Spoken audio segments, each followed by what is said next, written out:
Sir ये भी तो है, बायोलॉजिकल कॉन्स्टेंट्स में देखें, बायोलॉजिकली देखें तो बच्चा जब बहुत इनिशियल स्टेज पे होता है, वर्ड्स पहले वो साउंड्स फिर वर्ड्स एक सिस्टमैटिक वे में, फिर वो चंक्स में आता है, छोटे चंक्स में बोलता है, सेंटेंसेस तो बाद बहुत बाद में आते, और हमें सेंटेंस आते हैं, चंक्स नहीं आते, और जबान चंक्स में होती है, वो तो होती है वही टुकड़ा। और ये हम जब अपने लोगों को बताएंगे बहुत थोड़े वक्त, मैं आपको अर्ज करूँ, मेरा एक 3 दिन का कोर्स है जो टीचर्स के स्पेशली हमने डिज़ाइन किया हुआ है।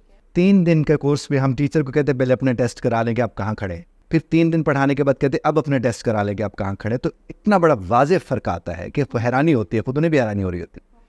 देखिए टूल है टीचर, आपका टीचर अगर ट्रेंड है, लेकिन उसको भी हम पैक्ट सेंटेंसेस याद करवाते कि तुमने रोल कॉल करनी है तो ये जुमला बोलना है, तुमने रजिस्टर में हाजिरी लगानी है ये वाला जुमला बोलना है, तुमने उसके ऊपर यहाँ तक कि स्टेटमेंट लिखकर साझा कर दी जाती है, वो ये सब का सारा सिलसिला। अच्छा जब वो सिलसिला हो रहा है तो वो भी तो कहीं से खुद से कुछ नहीं आ रहा ना, किसी का लिखा हुआ कोई आकर पढ़ा रहा है, फिर किसी के लिखे हुए को कोई आके याद करा रहा है, और उसके बाद कहा जाएगा ये बोल के दिखाए, वो कहाँ से बोल के दिखाए, वो नहीं बोल सकते जब तक कि आप उन्हें बोलने वाली नहीं सिखाएंगे। और बोलने वाले टुकड़ों में होते जैसे मैंने आपसे पहले भी अर्ज किया।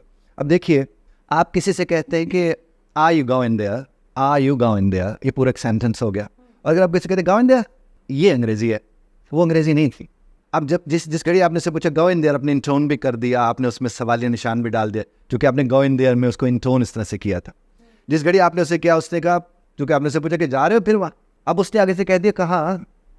अब जिस घड़ी उसने कहाँ कहा वो तो वेयर में काम चलाएगा, और हम उसमें कहते फिर कहाँ, जब फिर जनाबे वाला उसके नतायज फिर क्या निकलेंगे आप बोल नहीं सके। अच्छा फिर हमारे पास लोग आते हैं कि कितना वक्त लगेगा हमें सीखने में, हम कहते हैं अगर तो आप कम पढ़े लिखे हैं तो जल्दी सीख जाएंगे, क्योंकि जितने ज़्यादा पढ़े लिखे लोग आते उतना ज़्यादा वो हमें तंग करते हैं।